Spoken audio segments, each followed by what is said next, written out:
I'm Mary Hartnett with Siouxland Public Media News. The Siouxland Expo Center in town has been renamed the Seaboard Triumph Foods Expo Center, effective immediately. The naming rights agreement includes various assets, such as a new name and logo for the facility, branding integration throughout the Expo Center, and internal signage that will be unveiled later. Since opening in September of 2020, the Seaboard Triumph Foods Expo Center has hosted over 1,500 events.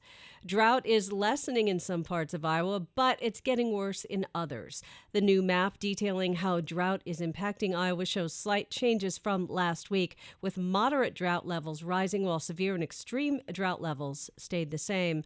The map from the U.S. Drought Monitor shows patches of red representing extreme drought in 5 western Iowa counties.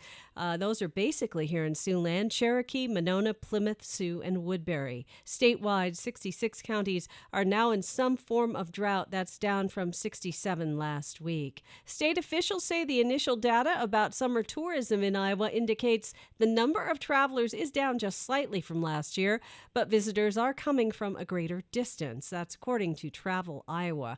Air traffic represents Iowa's traveling elsewhere as well as out-of-staters visiting Iowa.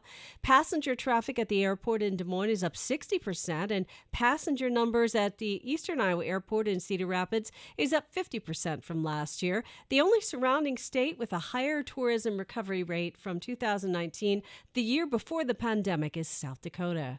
And a statewide poll in South Dakota conducted in late July shows support for legalizing recreational marijuana for adult use in that state has waned in the past 2 years and also appears to indicate a referendum on legalization in November could fail.